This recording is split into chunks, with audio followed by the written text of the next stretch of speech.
6వ రోజు సమావేశానికి విచ్చేసిన సభ్యులందరికీ స్వాగతం. ఇప్పుడు ప్రశ్నోత్తరాల సమయం. క్వశ్చన్ నెంబర్ 502 శ్రీ నాదెండ్ల మనోహర్ గారు. ధన్యవాదాలు అధ్యక్ష. గౌరవ సభ్యులు బుచ్చే చౌదరి గారు మరియు తెలియజేసిన ప్రశ్నకు సమాధానం అధ్యక్ష.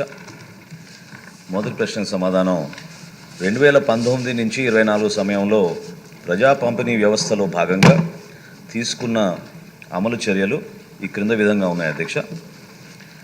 అరెస్ట్ అయిన వ్యక్తుల సంఖ్య 9,664 అధ్యక్ష.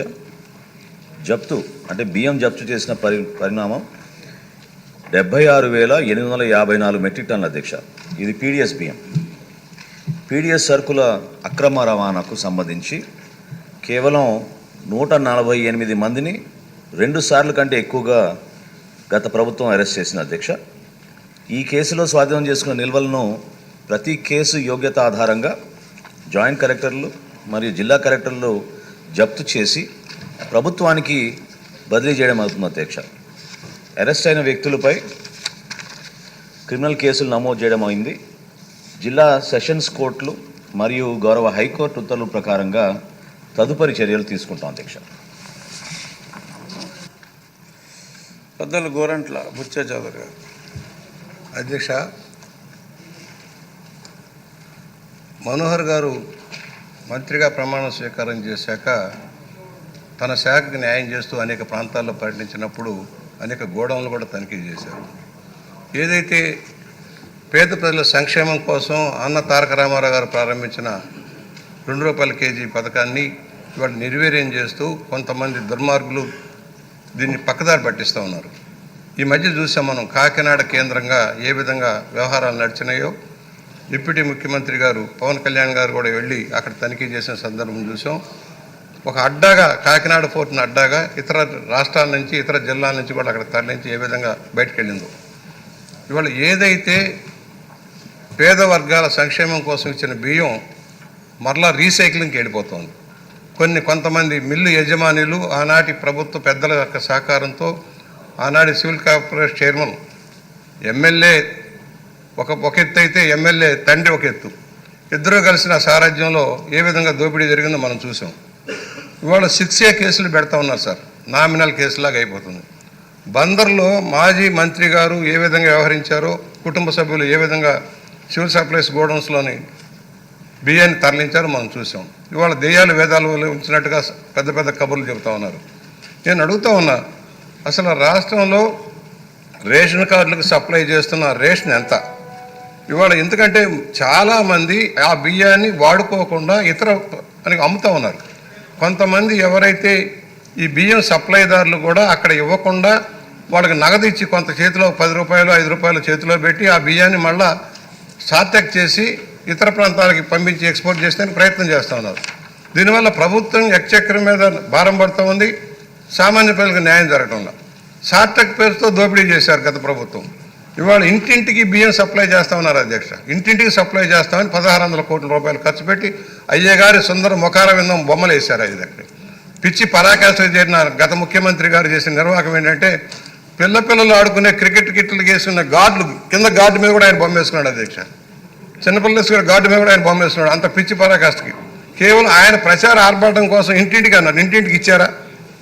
గతంలో ఏ రోజునైనా వెళ్ళి తెచ్చుకునేవాళ్ళు, పొలం పనులకు వెళ్ళేవాళ్ళు, ఇతర వృత్తుల మీద వెళ్ళేవాళ్ళు వచ్చి వారికి అనుకూలమైన సమయంలో బియ్యం తెచ్చుకునేవాళ్ళు. ఇవాళ వాహనాలు అన్నారు, ఆ వాహనాలు నడవట్లా, ఇంటింటికి ఇవ్వటంలా, కేవలం ఒక సెంటర్లో పెడుతున్నారు. పర్యవసానం ఏమవుతుంది? ఈ బియ్యం అంతా కేంద్రీకృతమైన వ్యవస్థను ఏర్పాటు చేశారు దోపిడీకి. అదొక గత ముఖ్యమంత్రి యొక్క సారథ్యంలో నడిచిన అవినీతి చరిత్ర ఇది. దీని మీద ఎందుకంటే అధికారుల పాత్ర ఉంది దీంట్లో. ఎవరైతే సివిల్ సప్లైస్ని నిర్వర్తిస్తున్నారో రెవెన్యూ అధికారుల పాత్ర కూడా లేకుండా ఈ కేసులు నడవద్దు సార్. పోర్టుల దగ్గర కూడా సరైన చెకింగ్ లేకపోవడం దుర్మార్గం. ఏ బియ్యం వెళ్తుంది, ఎక్కడి నుంచి వెళ్తుంది అనేది. ఇవాళ సార్టెక్ పేరుతో దగా చేశారు సార్. ఈ బియ్యం ఎక్స్పోర్ట్కి ఒక సార్టెక్ను ఒక నెపంగా వాడుకున్నారు. ఫోర్టిఫైడ్ బియ్యంలో కూడా దగా సార్. ఈ రాష్ట్రంలో ఫోర్టిఫైడ్ బియ్యం తయారు చేసే సంస్థలు ఉన్నాయి, ఇక్కడ కాదట. ఇతర జిల్లాల వాళ్ళు, ఇతర రాష్ట్రాల వాళ్ళు కావాలట. ఇక్కడ స్మాల్ మీడియం ఇండస్ట్రీ వాళ్ళు బతకాలా అక్కర్లేదా? దానివల్ల స్థానికంగా పనులు అవుతాయి. ఈ సందర్భంగా తమ ద్వారా ఒక విజ్ఞప్తి కూడా చేస్తున్నారు అధ్యక్ష. రాష్ట్రంలోని ఏ కొనుగోళ్ళైనా ఈ రాష్ట్రంలో తయారైన ఉత్పత్తులు కొనాల్సిన అవసరం ఉంది, సివిల్ సప్లైస్ కానీ ఏ శాఖ అయినా. దానివల్ల ఇక్కడ ఉత్పత్తులకు డిమాండ్ వస్తుంది. జిఎస్టీ కూడా మనకే వస్తుంది సార్. ఇతర రాష్ట్రాలకి ఇతర ప్రాంతాలకి కమిషన్ల కోసం ఇస్తే దాన్ని నష్టపోయేది మన ప్రజలు. వస్తువులు ఉత్పత్తి చేసే చిన్న చిన్న సంస్థలు ముందు దెబ్బతింటూ ఉన్నాయి. కనుక దాని మీద కూడా తమ ద్వారా మనవి చేస్తున్నాను, విజ్ఞప్తి చేస్తున్నాను, ఆలోచన చేయండి. ఒకటి, దీనికి సంబంధించి ప్రధానమైంది ఏ కంపెనీ ఇవాళ నెపం వేరే వాళ్ళ మీద వేస్తూ ఉన్నారు. ఛత్తీస్గఢ్ వాళ్ళ మీద, ఒరిస్సా వాళ్ళ మీద వేస్తున్నారు. అసలు ఈ రాష్ట్రంలో జరిగిన రాజకీయ అవినీతి వల్ల జరిగిన పరిణామాల మీద సరైన చర్యలు తీసుకోవాల్సిన అవసరం ఉంది.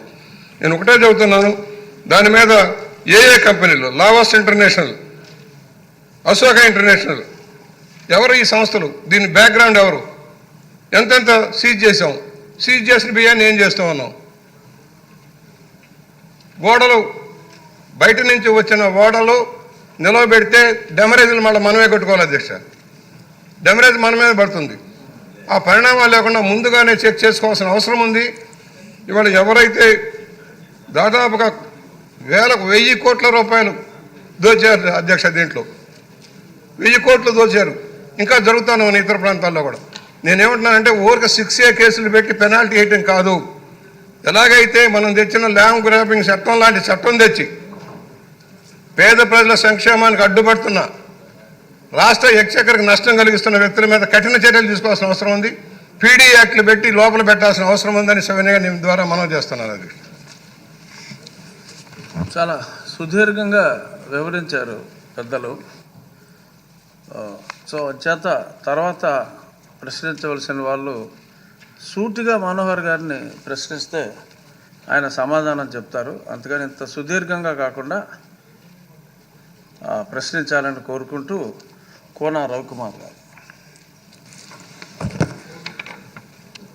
నమస్కారం అధ్యక్ష.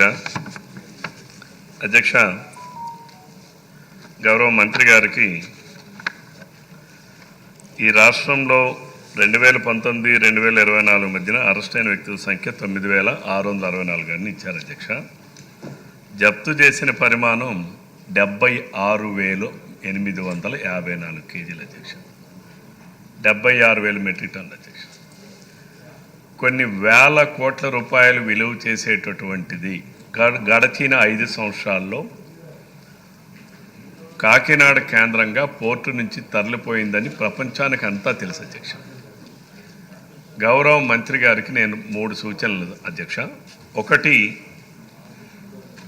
2024 జూన్ 12 తర్వాత నేటి వరకు ఎంత పరిమాణం మీరు అధికారులు పట్టుకున్నారు, ఏ ప్రాంతాల్లో పట్టుకున్నారు, ఎంతమంది పైన కేసులు పెట్టారు, ఇది ఒక క్వశ్చన్ అధ్యక్ష. రెండవది నా సూచన ఏంటంటే, మీరు కేసుల్లో స్వాధీనం చేసుకున్న నిల్వలను ప్రతి కేసు యోగ్యత ఆధారంగా జాయింట్ కలెక్టర్, జిల్లా కలెక్టర్ జప్తు చేసి ప్రభుత్వానికి బదిలీ. ఎంత వచ్చిందో చెప్పమనండి అధ్యక్ష, నేను కోరుతా ఉన్నా. దాని వాల్యూ ఎంత? ఎందుకంటున్నా అంటే గౌరవ మంత్రి గారికి నా సూచన, మీరు సీజ్ చేసిన బియ్యాన్ని ఏ 2 సంవత్సరాలకో 3 సంవత్సరాలకో 4 సంవత్సరాలకో ఆక్షన్ వేస్తామనంటే అసలు ఆ బియ్యంలాగా ఉంటాయా?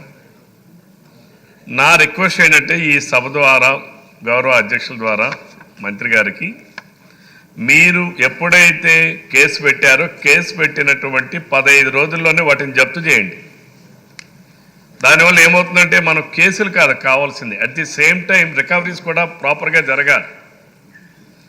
మీరు మంత్స్ టుగెదర్, ఇయర్స్ టుగెదర్ అవే బియ్యాన్ని నిల్వలుగా మన గొడవల్లో ఎక్కడో సీజ్ చేసాం, కేసు ఫైన్ లేదు కాలేదు, ఇంకోటి ఏదో కారణాలు ఏదైనా కావచ్చు, మీరు పెట్టి తర్వాత ఎప్పుడో దాన్ని ఆక్షన్ వేస్తే దాని వలన ప్రభుత్వానికి రావాల్సినటువంటి ఏదైతే ఉందో దాని రికవరీ ప్రాపర్గా చేయలేకపోతున్నాం. ఫర్ ఎగ్జాంపుల్ నా నియోజకవర్గంలోనే సరుబుద్దిలి మండలంలో ఒకనాడు